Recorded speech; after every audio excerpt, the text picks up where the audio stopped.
sure some of you wouldn't have minded not seeing me, but I've got to show my face, otherwise you don't know who's talking. And if you're new here, you may not be familiar with my brand. So yes, in terms of these brands, I'm sharing them with you so you understand that these are people that have actually built their brands, built community, engaged their community, and they have, not necessarily done it around any particular aesthetically pleasing look and feel. I would say the middle person, Eddie, who a few of you may be familiar with, he is someone who has built a quite outrageous brand in that he started off with very unpolished videos, him going into, Tesco's and Greg's and all of our high street shops, going in there and using quite, I would say, flowery language. I don't know how many of you are familiar with Eddie, but he's since gone on now. He's got a community of over 4 million now for sure. And he's been able to bring his daughter in. She does prepped meals and his wife does some of the videos sometimes. But the way in which he's built his brand and developed his identity is very, very unpolished. I would say he's probably one of the fastest unpolished brands that I've seen grow. You can let me know in the chat whether or not you're someone that is a fan of Eddie. I will tell you that he does, I'm not endorsing him. You can go and check him out for yourself, but he does show up a lot. He does show up consistently, but he's 100% authentically himself. So I would definitely recommend you have a look at him as someone who is really building their brand without considering anyone else. Something I want you to also think about is whether or not your brand, you're building your brands to be perfect, or whether or not you're being mindful of brand perception. Now, there's a difference here because I think a lot of us strive for perfection when actually what we need to be doing is being mindful about how our brands are perceived, right? So there are lots of different ways that you can discover this, whether you're doing surveys, whether you're going out and doing focus groups, whether you're doing qualitative research, even by just Googling, people's reviews on your brand. There are many ways in which you can discover how your brand is showing up and what people think about your brand. And the reviews will be telling, but also even asking people that are in your community that have never even bought from you before will give you an indication. So try to find out, if you can and you haven't already, what people think about your brand and see whether or not there's any alignment with where you're trying to place your brand. So how do people think about your brand? What do they think? What is your brand actually known for? And how consistent is your brand? Because the other thing is consistency is very, very important. Now, that might be you showing up every day. That might be you showing up once a week. That could be you showing up, every other day. But consistency is based on your terms. It's not about frequency. It's about being consistent. And I'll share with you quite transparently, you can share literally every day, every 15 minutes. But sometimes it's not necessarily pitched correctly. Sometimes people miss the message. And sometimes people aren't actually interested. And that's okay. Now, as I said, if you understand that and you look at marketing as a way to test what works, what you should then be doing is if you do a rerun of that marketing tactic or that event or that, that launch that you're doing, you learn from what you did previously and you make tweaks. Okay, that's what marketing is all about. It's about acknowledging where you could have done things differently, but also looking at how you can make improvements and then making those improvements next time.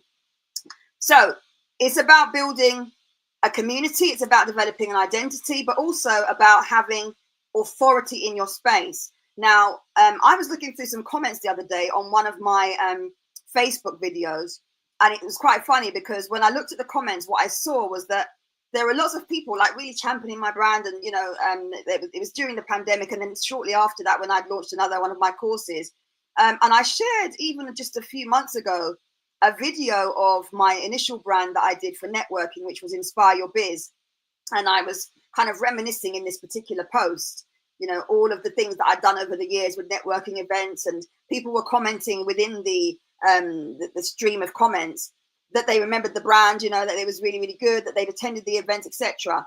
But I will never forget my journey to get there because I was a known name. Nobody knew of my name. Remember, I built my brand after redundancy.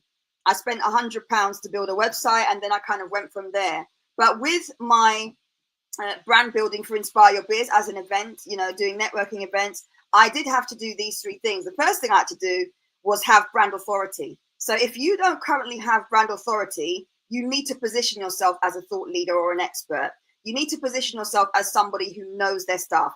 You don't want to be afraid to share things that are different from others. You want to position yourself as a thought leader. And that may sometimes mean that you're actually sharing information or opinions about things that others aren't actually going to agree with. So that's how you can build brand authority. Put yourself in spaces and also give yourself the room to speak your mind freely and not hold back. And I don't mean, being critical, super critical of things, or, saying things out of turn. But if you have your brand values and you're clear on what your brand is about and what you stand for, I would definitely recommend that if you're not already doing this, you think about how you are going to show up with brand authority, right? So one of the ways that I did that was through LinkedIn articles. I wrote a lot of blog posts on my website at the time.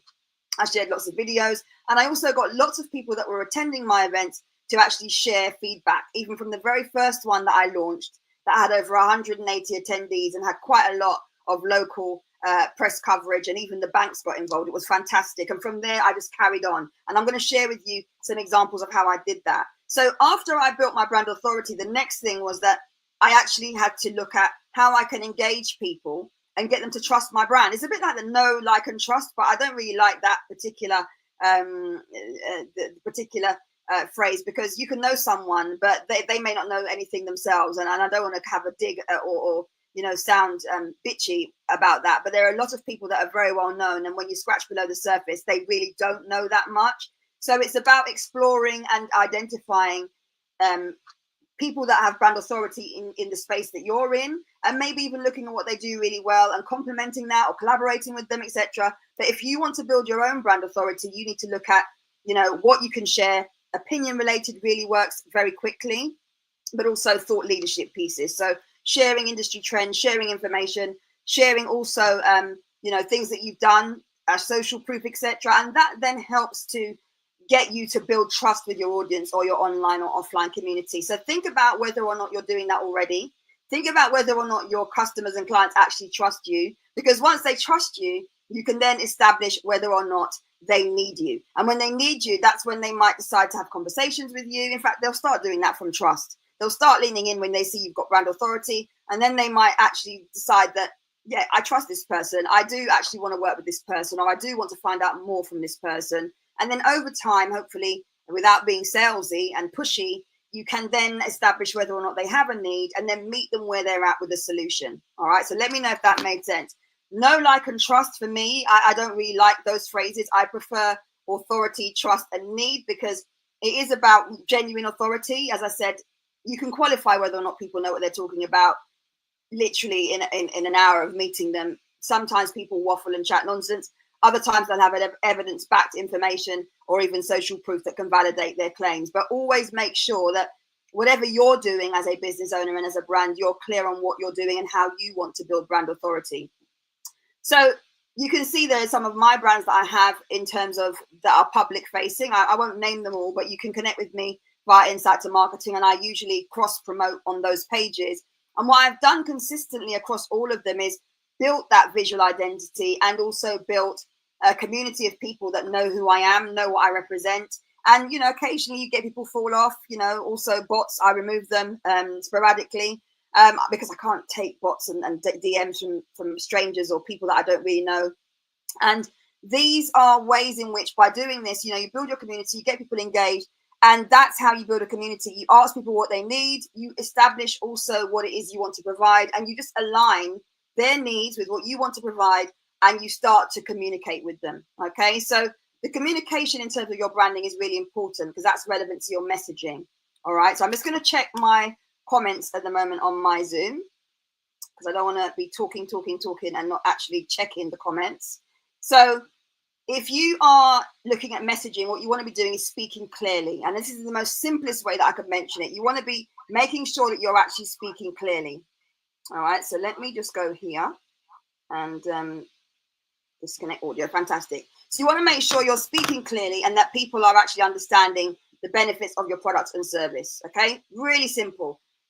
If you're not already communicating beyond just saying, pleated skirt, beyond just saying, course for women, beyond just saying, retreat, you have to make people understand. You have to actually get people on side and get them to understand what it is you do and why you do it, but also the benefits of them attending your workshop, the benefits of them going along to your fitness class, the benefits of them having a massage, the benefits of them changing their hair color with your salon.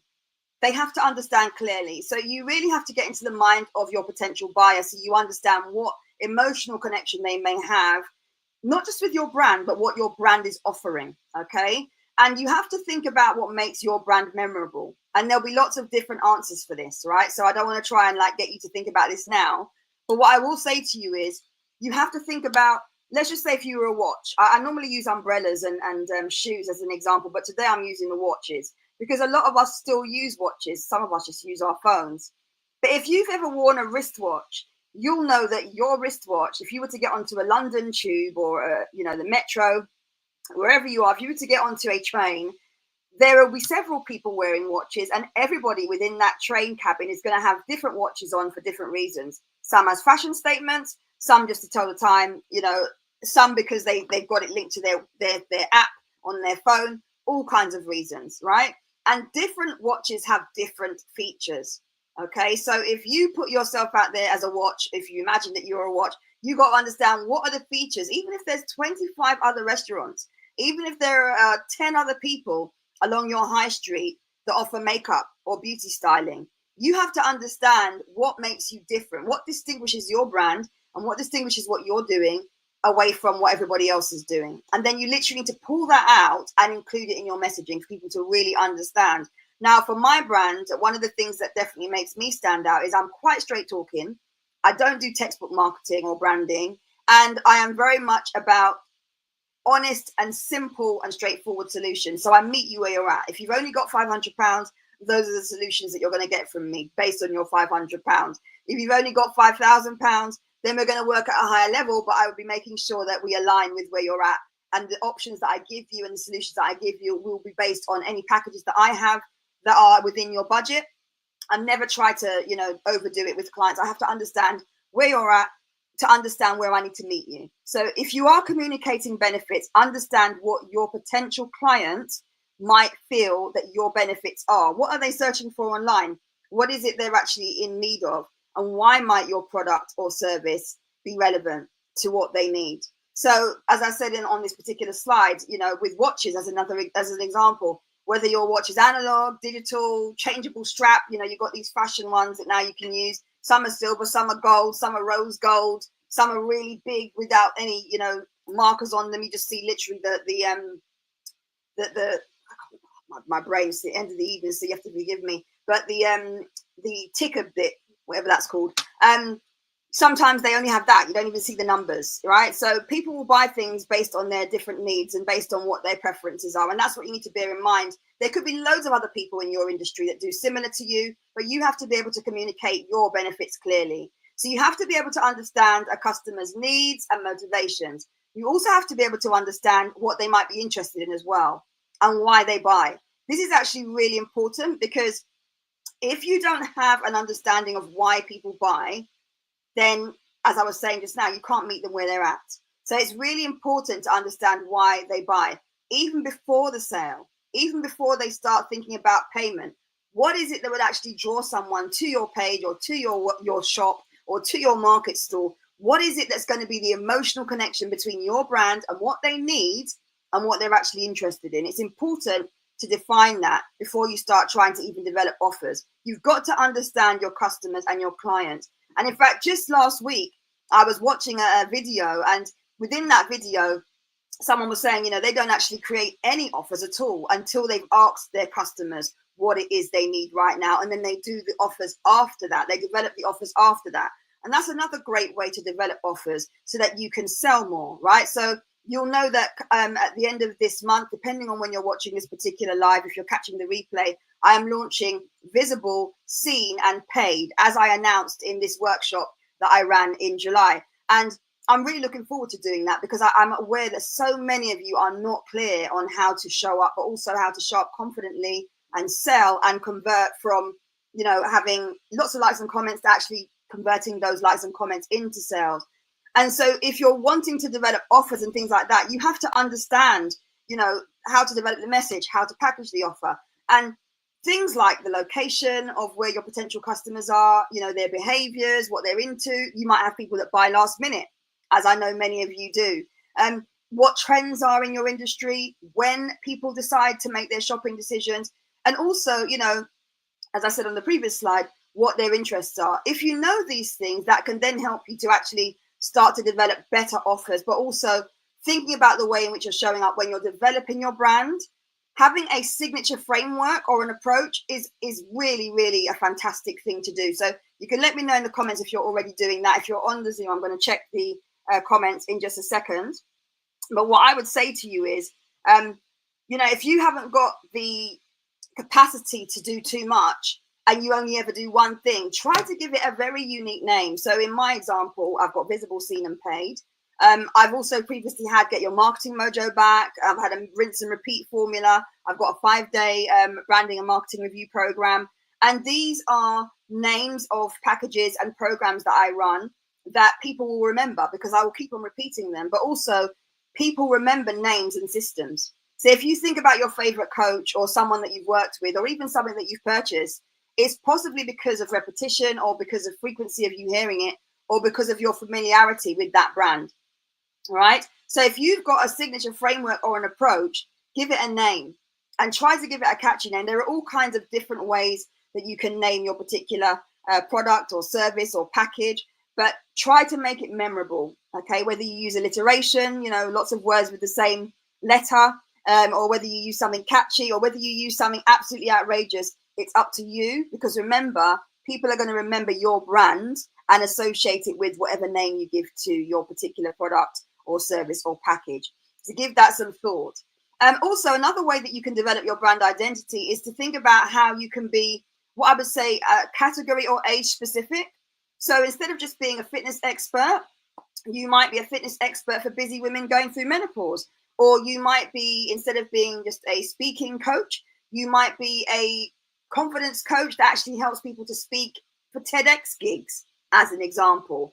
By being hyper specific, you then become more memorable. And actually what happens is you're then able to attract that particular type of clientele, right? So you can let me know if that resonates with you or if you're even doing that already. When you actually nail down and you become more specific, you niche down to speak to your exact client, it makes a massive difference to not just how visible you are, but also who sees you. And this is why my program, Visible, Seen, and Paid, is going to be useful to those of you who are not already doing this. So think about the brand experience as well. I'm not going to go into this too much. A lot of us focus on brand experience and we look at, do our emails have a sign off? Do we have an answering machine? Do we have automation and all that set up? But it's way beyond that. It's way beyond that. You have to think about how your brand makes people feel. So, when you put a post out or when you send out an email or when someone meets you at an event or when they go along to see your exhibition stand, how do people actually feel when they connect with your brand? Because all of this is relevant to developing your brand identity. All right. So you've got to give that some thought as well. And if you're not already doing this, I would definitely make sure that you do just take some notes. And when we get to the end, I will be answering some questions. So someone says, yes, I have a framework, V. Okay, excellent. So having a framework, signature name, signature package, but also thinking about, as I said on the previous slide, whether or not you've got a specific niche that you're going to serve. And you don't have to have a niche. Okay, let me say something against the grain here. You don't actually have to niche down at all. I've done campaigns where I've not particularly niched down. I would say, though, when I launched my planner, when I launched this was literally available to anyone. But as the time went on and I started to develop the planner, because each edition gets better and better, what I decided was I was actually going to create a planner that's more useful for startups, people that are just starting up, people that are maybe 0 to 5 years in their business. And that's exactly what I did. And that's why most of the people that buy my planner are in the startup stages, or they need help with actually working on plans because they don't really use plans. That's why I have this planner. So again, you can start off broad, but then you niche down and decide, maybe after running a few campaigns or working with a few clients, what it is you want to do after a time, who you want to work with, and then you could start to kind of niche down with your marketing. So brand experience, again, thinking about what you're doing beyond just your visuals, beyond someone interacting with your social media. How does your brand make people feel? What are you actually telling people? And are they actually, is it landing with them? Because that's really, really important as well. A lot of us can talk a good game. And I'm learning that many of you, unfortunately, are finding that people will say they can do things and they can't do it, which, is part and parcel of, being in business. Sometimes you'll get stung. Sometimes you'll get burned by experts who claim to know their stuff, and they can't necessarily always help you, and that's a shame. But I will say, although that might leave a sour taste in your mouth if you do have a negative experience with someone, don't ever let that dissuade you from trying someone else. Just always do your checks. All right. So in terms of your brand and your product, always think about who you are, how you're going to develop your identity, what you're going to do in terms of building that community and how you're going to engage them. And if you are doing things like packages or bundles or courses or events, do give it a unique name. Do think about how you can stand out, even by niching, as I said, but that's optional. It's not something that I would say you absolutely have to do. Now I'm going to move on to visibility. Just give me 1 second.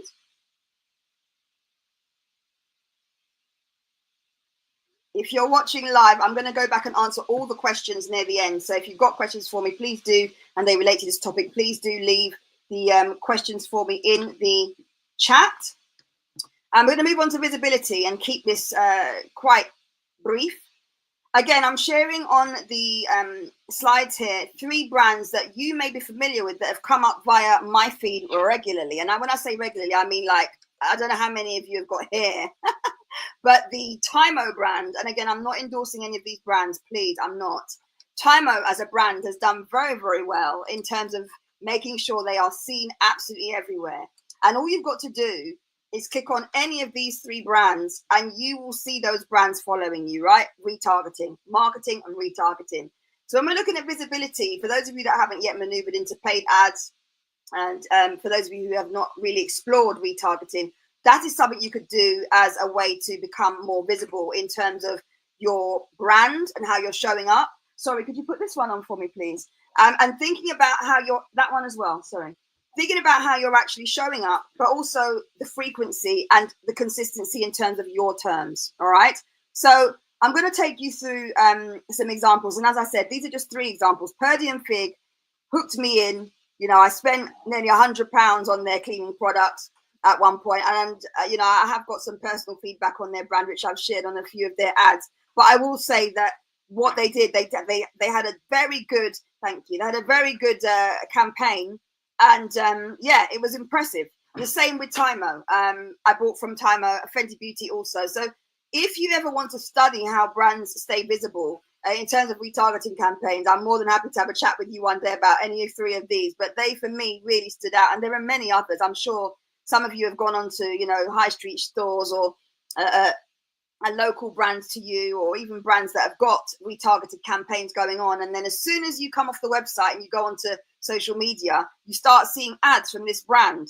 Yeah, you start seeing ads from the brand. So visibility is really, really important. And I'm not going to go into that in any depth, but what I am going to do is touch on a few pointers around it. So brand storytelling is definitely a way that you can be visible, but also stand out. Okay, because nobody else's story, no one else's brand, no one else's look is going to be like yours. So if you want to truly stand out, it's important that you share aspects of your brand story. Now, some of you may not realize this, but when I started my business, not only did I start on £100, I also started with 2 children, and I ended up, I've obviously got 4 now, but I was building my business whilst also my family was growing, right?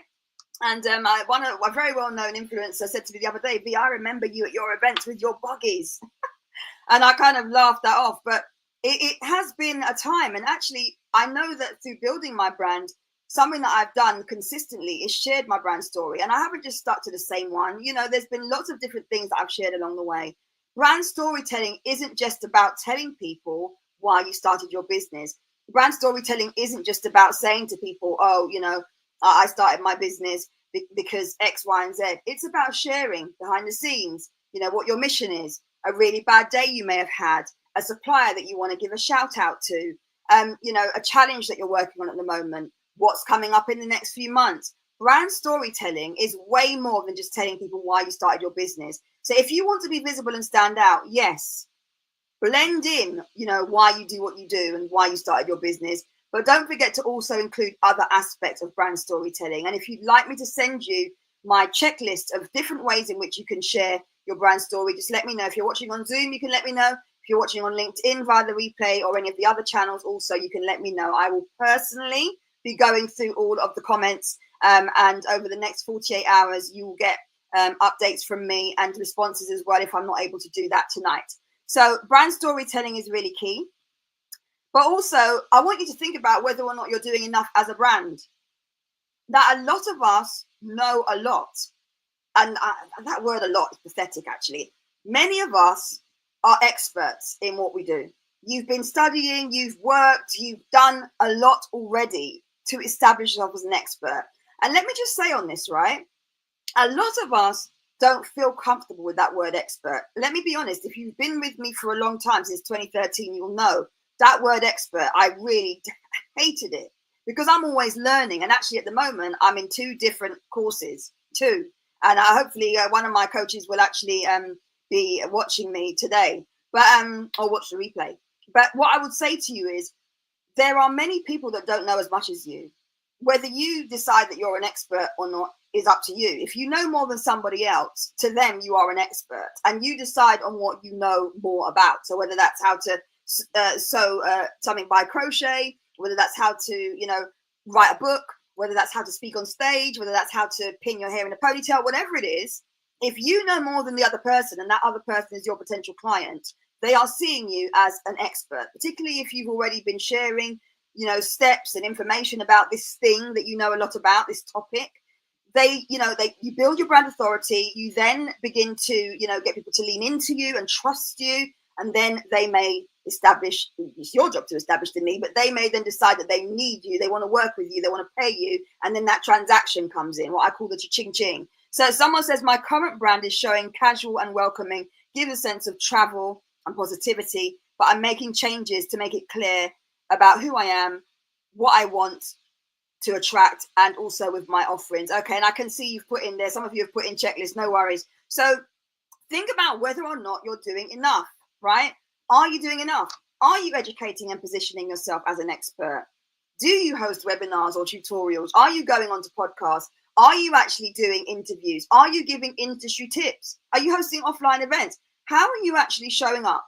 Because when we look at your brand and when we've developed your identity and when we've thought about what you're doing and when we've really considered how it is you're going to engage with other people, how you're going to build that trust once you've established your brand authority, and how you're going to actually engage with people, but not just engage with them, actually get them to understand that they do need what you're offering because you understand what they need. You've got to present it to them and show them the benefits.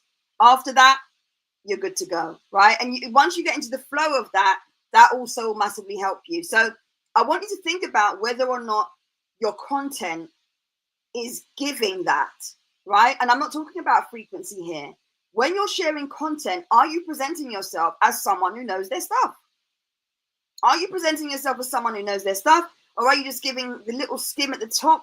How are you coming across? Because if you've been doing what you've been doing for a long time, even if you're new to the industry, as some of my clients are, some are very well established, 20 years in, 30 years in, but I also do work with new business owners. And if you are a new business owner, you've got to be smart about the way in which you build your brand authority, to engage with audiences and gain their trust so that when you do understand their needs, you can present them with solutions, right? So think about the content you're sharing. And if you're not already, you've got to share content that's aligned with the offers that you are going to have coming up. And this is why I say, as you can see on this slide, consistency is absolutely key. You cannot be flaky when it comes to marketing online specifically. And a lot of you are online now, so I'm talking to you. If you get to watch this offline somehow, then you can take this into account as well. But if you're someone who prefers offline, that might be how often you go to events.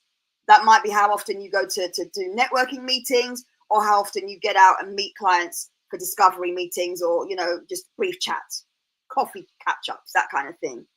But if you are online, your consistency is important because you want to make sure that when you're online, people either know when to expect you or they see you in their feed, and they should already know what it is you're going to be talking about. So your content themes are the things that you use to build your brand authority. Let me know if I'm making sense. If you're watching now on LinkedIn, or if you're watching on Facebook, if you're watching on Instagram, wherever you're watching, I just want you to let me know in the comments. If you're getting something from this so far, just let me know in the chat. And if you've got any questions, also let me know. On the screen is a QR code, and yes, it is scannable. I want you to think about how consistent you are. I want you to think about whether or not you're actually pulling together a routine for yourself, no matter what that looks like. As I said, it could be that you are quite simply only showing up on a Saturday morning. Maybe that's all your diary allows you to do. That is fine, right? But you have to let your audience know that. You need to let your community know that. So this is why I always talk about brands merging email marketing with social media marketing with WhatsApp marketing. You know, you want to make sure you just joined all the dots, okay? So think about whether or not you're doing enough. Is your content inclusive of sales information? Do you use call to actions? Have you got a clickable link? I know so many business owners have actually got Instagram profiles, LinkedIn pages, and when you go to their page, either the link is not working, or the link is non-existent, or the link is like 16 years old, you know, or the link is directing you somewhere where it shouldn't be. You've got to make sure that within your schedule, and I know you're busy, but you've got to make sure that within your schedule, you make time to not just produce sales content, but also to make sure all your links are working, and also to do audits, because it's quite possible some of your links may not be working. Some of your links may be broken. That's very normal. If you haven't got a big, massive marketing team, I am not going to stand here pointing and saying you have to have everything in order. Things slip sometimes. That's cool. But after this live today, make sure you put it down in your diary that it's something that you need to look at. Are you selling enough in the last 10 posts, in the last 10 meetings, in the last 10 calls you've had with clients? Are you actually selling? Because it's one thing being seen, and it's one thing being visible and all out there, but if you're not making sales, that's part of the challenge that you have. And that's something that you might want to look at, depending on when you watch this video or if you watch it on the replay. That's something you might want to prioritize. I mean, we're coming up to the festive season. Dare I say it? We are literally just weeks away from hearing Christmas music. And whether you celebrate Christmas or not, you have to understand that if you want to make sales, whether it's gift boxes, whether it's, you know, souvenirs, whatever it is that you're going to sell, how you're going to sell it, you've got to appreciate that you've got to be doing the selling, because being visible is one thing, but if you're not actually selling and directing people to a sales page, to click the link, to pay there, you know, they're not going to. Well, some might look and scrounge around for the information, but if it's not in an obvious place, then you've lost them.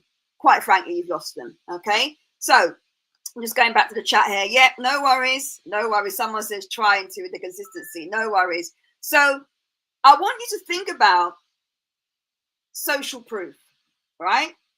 Social proof. And I also want you to think about the people that use your products and services already. Now, this is something that a lot of us don't do enough. And I can say, as someone who's got over 800 testimonials from paying clients, not my friends and family, not my mates at work, actual real paying clients that have paid me and paid my agency to do work, I live by collecting reviews. Okay, I had a sold out event earlier on a few weeks ago, start of summer. And before everybody left at the event, I made sure that I invited people to leave reviews. I've got a mix of videos, I've got a mix of written, I've got even people that have left reviews for me on LinkedIn. Reviews are social proof. They actually save you a lot of time of needing to convince brands, or needing to convince suppliers, or convince potential people that might collaborate with you, or even customers, that you're good at what you do, that you're as good as you say, right? So yes, I have over 800 within my company for Insight to Marketing, okay? And if you don't collect reviews as part of your sales process, that is something I would encourage. As I said, being visible is one thing, but what you really want to make sure you're doing is collecting social proof. User-generated content, that person using your lotion, that person attending your swimming lesson, that person going along to learn how to bake a cake, that person going along to your public speaking course. Ask them to create content for you. What that does then is it presents you not just in their feed, but also in yours. And if they only send it to you and you use it, you can also tag them if you're that way inclined with their permission. And by tagging them, again, that will increase your visibility. So think about whether or not you're doing this already. As I said, social proof matters. Other ways in which you can boost your visibility, let me just quickly scan some of these for you. Guest expert spots. So as I said, podcasts, you know, doing interviews, IG lives with some of your colleagues, people that you've previously partnered with. I had a conversation with a lovely lady the other day. Herself and her husband were launching a book. And I said to her, actually, you know, when you're launching your book, Go back to everybody that you've worked with before, everybody that you've hosted a retreat with, everybody that you've gone along and done events for, every event you've spoken at where you've worked with a partner. If they enjoyed the experience of working with your brand, go back to them and let them know you're launching a book. And she said, V, I hadn't thought of that. Right. And this is how I help my clients, because I'm strategic. This was a quick win, something very simple for her to do. And her and hubby can go out and promote their book to people who already know them. Right. So you're looking at collaborations, you're looking at things like watermarking your images. If you're a photographer, I absolutely recommend you do this. Okay. If you make products which are one of a kind or unique, you still should be doing it. Even if it's just your logo watermarked, transparent PNG file, get that on Canva, put it on every single image somewhere that people can't take it off unless you can take it off actually, but put it somewhere which would be hard for them to take it off. Okay. But make sure that you watermark your images with your logo or your website. Make sure that you're using things like branded packaging. Get yourself a hashtag, use more video. Listen, have a signature sound or jingle, even a greeting. Have a special greeting that you share. I know that one of my colleagues within my industry, I've noticed she's got a particular greeting. I won't call her out, but she's got a particular greeting that she uses every time she does an Instagram story. Like I could literally voice it as she's saying it because I know she's going to say it. Do you do that with your brand? Have you got a particular thing that you say? I would love to know. Let me know in the comments. So signature sounds, signature jingles. Some of you will know that when I did my festive networking event last year, my tune that I used on my advertising, that I used on all my posts, was Keep Rising to the Top. Very popular tune. I think it's an 80s tune. But Keep Rising to the Top was literally every time you saw my artwork, you would see that song. So that element of repetition, that element of familiarity was there. And even though I promoted that event in less than 5 weeks, we had over 98 people in the room. So, and it's not about numbers, it's actually about quality of people. So I really want to stress that. My events and things that I do are never about quantity. If you know me well enough, you know that I'm more about quality over quantity.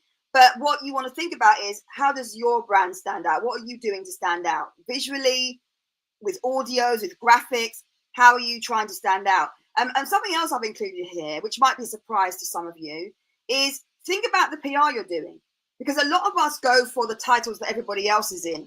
A lot of us go for the Forbes or, the entrepreneur.com, if that's still around. But have you actually ever considered niching down and going into trade press? If you're in the education sector, as I said to one of my clients that I gave 2 one-to-ones, just 2, and she had her strategy planned out. I said, listen, you're doing this for the first time as an event. It was all around autism and SEN. Autism and SEN. I said, why on earth would you go to X, Y, and Z publications? I said, you need to go to industry-specific publications. You need to be speaking to people that are actually within your sector, the teachers, the SEN specialists, the social workers, the parents. And that gave her food for thought. And she was able to actually do that and engage with those communities and blog and do podcasts in the run-up to her event. And that helped her event be a success. So I'm not saying don't go for particular titles. But I am saying to boost your visibility, consider how you can niche down and actually secure certain titles. If you're in the fitness industry, there'll be lots of fitness mag. If you're in the hair and beauty industry, there'll be loads of hair and beauty magazines. Think about, that's just 2 examples. Think about, research what it is you're doing to build your brand visibility in the right spaces. All right. So if you're watching me live now, depending on where you're watching, good evening. I'm near the end of my presentation now. The webinar is soon to finish, but please do leave any questions if you have questions. If you're on Zoom, I can see your comments. Yes, someone says Kenny Burke. Yes, it's Kenny Burke. Keep rising to the top. And I think I'm right in saying it was 70s, right? 70s or 80s? But remind me, I think it was 80s. But yeah, we need to be thinking in different ways because everybody wants to be in every publication. But if you actually think about niching down with your PR, niching down with your publicity, even the types of podcasts you go on, you can attract new audiences. And sometimes those are the precise audiences that you need because your other people that are in your industry aren't attaching themselves to those. So you stand out even more. Okay.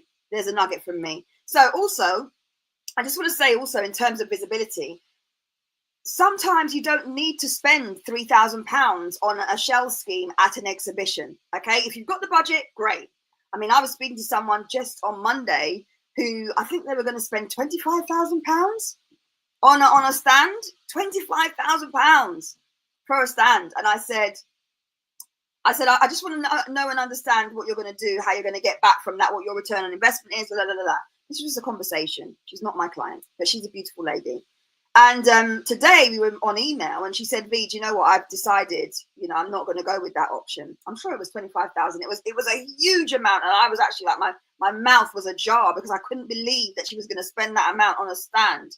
People do it though, right? I've managed MIPIM for the Borough of Croydon and we spent nearly £250,000 exhibiting in Cannes, right? I took my whole team out there, 20 of us, and I had over £250,000 budget. So I know it's doable. But when you're a small business, we don't want to be doing that, okay? So if you are someone who doesn't have a big budget for 2026/7 peeps, I'm talking now in the future, okay? Doesn't matter when you watch this. This is relevant for next year as well. When you're organizing your budget, I just want you to think and understand something, okay? If you don't have a big budget, you need to be smart with your marketing budget. So instead of exhibiting, why not wear your brand? Why not wear a t-shirt, put a QR code at the back? Why not bring a tote bag around with you? Why not advertise in the event exhibition brochure? Just a thought, right? Because it's going to be way cheaper. And also you can use things like QR codes. QR codes are great. Put them in places which are unusual. I'm not going to give away all the ideas now because I'm going to be doing that at my event at the end of the month in August, right? Social sorted. But there are many places that you could put QR codes where you will be seen and people will scan. And I'll share with you now that I went to an event and I think I was about the third speaker on. And when I came off the stage, people were saying, V, we are so glad that you spoke because, like, without throwing shade at anyone else, I was probably one of the most engaging speakers that they'd heard that part of the morning.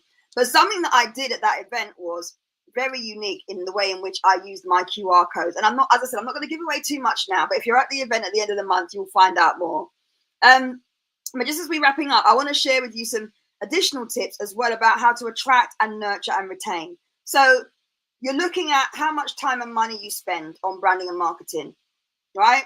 Let's think about this because I don't know how much you spend, but it's worthwhile considering. How much have you spent in the last 12 months? How are you actually generating leads? Because to be a visible brand, there's got to be different ways that you are attracting subscribers or that you are getting views on your videos and collecting information, names, emails, postal addresses. All of that is relevant. I'm not going to read these out line by line. I'm assuming that if you're on this webinar, you can read the slides yourself, and obviously you can watch the replay and catch all of these. But there are many ways in which you can actually gather information and capture leads. And leads are not just about selling. Leads are also about building relationships with people, okay? Building relationships with people over time. So yes, they join your email list, but you don't want to be selling to them straight away, okay? All right. Do you have a process to move people from content to sales? So they've seen your content, they've watched your video, they've listened to your podcast, they've seen you at an event. Then what happens, right?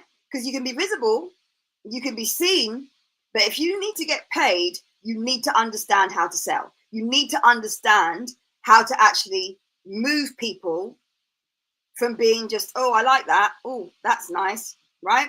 People that are genuinely interested, by the way, because there are a lot of people that are quite happy to just click like all day long and they will never buy from you. And that's fine. No pressure to them. That's fine.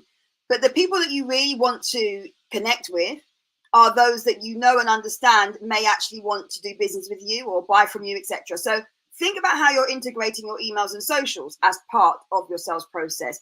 Think about whether or not you've got social share buttons. So on the end of your email or even on your social media, the blue links that you've got. Instagram allows up to 5 links on Instagram, right? And LinkedIn has a whole section, a featured section where you can attract new subscribers or direct people to your YouTube channel, as an example. If you want to get more leads and signups, or you want to get more people going to your YouTube channel, there's lots of different ways you can integrate it all. Too much time, it's not enough time now to explain it all. But of course, this is what we'll be covering in the coaching program that I will be running later on in the year. But just give some thought to how you're showing up and what you're doing. You're building your brand, you're doing the whole visibility, you're doing the whole community engagement. You know, you're really good now at getting everybody to understand who you are and what you do. But then what happens? How are you actually connecting with people and asking them to buy from you? So you can screenshot this, you can pause the video, This is just basically some tools that you could use for storytelling. Okay. Some of them you won't want to use. Some of them, for various reasons, you may not want to use because of their terms and conditions. I am not endorsing any of these products. These are just products and apps that you might want to check out, and you're old enough to make a decision as to whether or not you want to use them. All right. So, the final segment, which would literally be just a few minutes, and again, if you've got questions, I will respond to them all, is about integrating and selling more. So I did just say that if you're not already, you want to be thinking about how you're linking up, connecting all the dots. So brand storytelling is a great way, right? Share your brand story, promote, connect, talk to people, engage. Social media is about being engaging. It is about being social. So if you're just going to be online and never ever respond to someone, never ever, connect with someone, they've made time to leave a comment, they've made time to, ask a question, and you never even respond, that's not a positive brand experience. So try to respond in a timely fashion. Try to engage with people in real time if you can, or just make time at the weekend or in the evenings to respond, so that they actually feel valued, that they're actually worthy of you. Because, most of us are online, not just to make friends, but also to sell products and services. So if you're going to attract customers, you need to be clear on how you're going to make time for customers before they even become customers. And so understanding how to promote with confidence is very, very important. Understanding what you're doing in your business, how you're going to promote, is really, really important. So there are lots of different ways to do this as a brand. Podcasting, threads. I am absolutely rubbish at threads. Go and check out my threads and have a laugh. I don't ever talk about being an expert in topics that I'm not an expert in. And threads and TikTok are like, for me personally, like that. TikTok, we do well for our clients, but for me personally, absolutely not. So podcasting over blogs, you can still do blogs, definitely. They're not dead. TikTok shop, definitely some of my clients are doing very well with that. Think about ways to build community, whether that's forums, groups. Facebook groups are not dead. Facebook pages are not dead. Also look at things like YouTube Shorts, Instagram. Instagram's got a new feature now, Instagram Edits. There's lots of different ways in which you can be visible now, replying on Instagram Reels with a comment as a reel. There's all kinds of things, even features that some of you may not be familiar with. Absolutely go and check it all out, and I'm sure will come across some new features that you can use across all of the platforms online. But also just make sure that you're thinking about what you're doing as a brand long term. Yeah. So let's just say between now and the end of the next 2 months, at the end of each month, what does success look like for you? Depending on when you watch this, at the end of next month, what does success look like for you?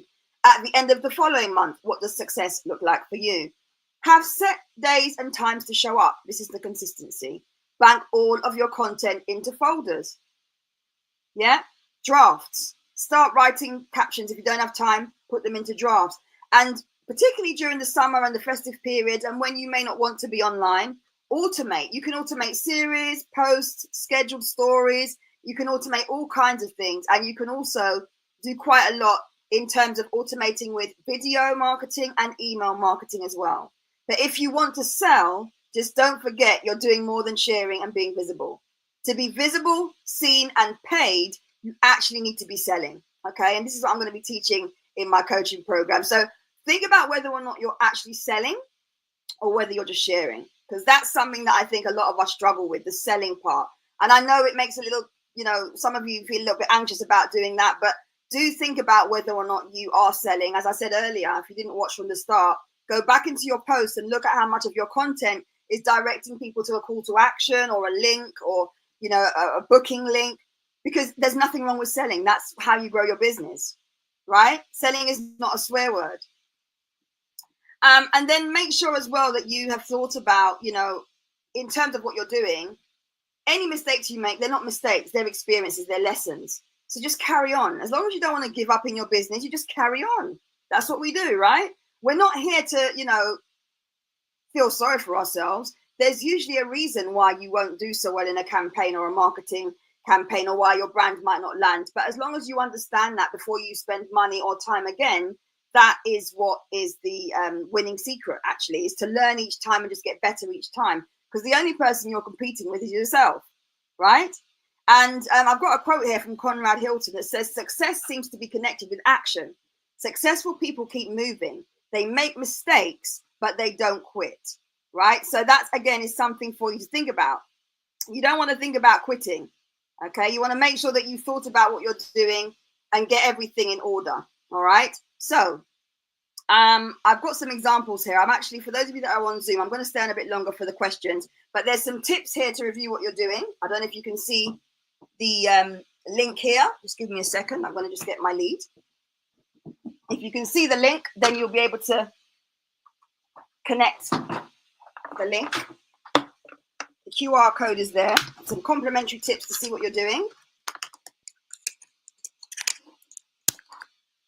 And I am going to be finishing up now, but if you're on Zoom, we will be doing the Q&A. So this was all for you. If you're on Zoom, you're fortunate enough. It was deliberately done on Zoom to all the questions, but any other questions that are on the other platforms, I will make sure I look at them.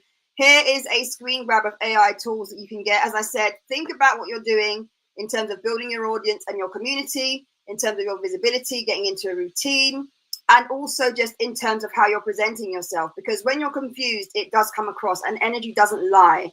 Lack of confidence and not being clear and being confused does show up in what you're doing. So just think about that. And if you need help, please do get in touch with me. My name's V Roberts of Insight to Marketing, and I would be honored to speak with you if you need to speak with me about what you're doing. I'm now going to continue over on Zoom. So if you are with us on Zoom, then you will be able to stay on. I can see already some questions are coming in. The slides are here. I don't know if you can see. Let me know if you can see them. So that is basically the end of the presentation. I literally tried to put in as much as I could into a short space of time, but obviously I do longer sessions. I have training. I work with clients one-to-one. And of course, I've got my events that are coming up before the end of the year. But what's really important is that you just really sit down and think about what you're doing in terms of your business. If you've not recently done a review of your business and you've not recently thought about, setting a marketing budget, today's newsletter actually includes a video all about setting out your budget. So if you'd like to see that, again, leave me a comment, depending on where you watch the video, leave me a comment. But also within this planner, not this edition, the 2026 one's even better than this one. There is a section in the 2026 version where you can set out your budget. So there's entire sections on budgeting, selling, building your brand, creating your content. And then within each month, you've got sections to review your content. You set your budget out, you review your content. You've got lovely date order, dates of the month, weeks of the month, campaign ideas, monthly goals that you can set, important notes. It's all here. And there are also about 38 pages of workbook sections in the beginning. So it's a brilliant resource that you can use, not just with the workbook sections, but also for planning. Complete a review of what you're doing and think about how you're going to bring everything together, because there are only, a few weeks left before 2026. And we are now in Q3, and many of us are still unclear on what we're doing. So if you do need help, you can check out my website, insighttomarketing.com. The details are right there on the screen. And we can do a review of your business. You can book in a one-to-one, or you can actually take up one of my courses. And the Visible, Seen and Paid program starts at the end of August. And we kick off on August the 31st. But you can sign up for either 60, 90 or 120 days. And on the 120-day option, you also get a complimentary photo shoot. So that, and I'll announce more in the next few days, but I literally spoke to the photographer. We've lined everything up. It's going to be fantastic. But 60, 90 or 120 days, those are the options. If you'd like the link before I start circulating it, let me know. But Visible, Seen and Paid was announced, for those of you that missed it, via the newsletter. And Visible, Seen and Paid was also talked about at my event at the beginning of July. So if you weren't in the room with us, you wouldn't have known. But if you're in my newsletter, you certainly would have known the name of my coaching program. So if you knew, but you didn't understand what it's about, now you know. And I'll be sharing more details about that in just a few days' time. I'll speak to you soon. Thank you so much for watching. I'm now going to jump over to Zoom, and I'll respond to any questions that come through before the next 48 hours are over. Take care. Bye for now.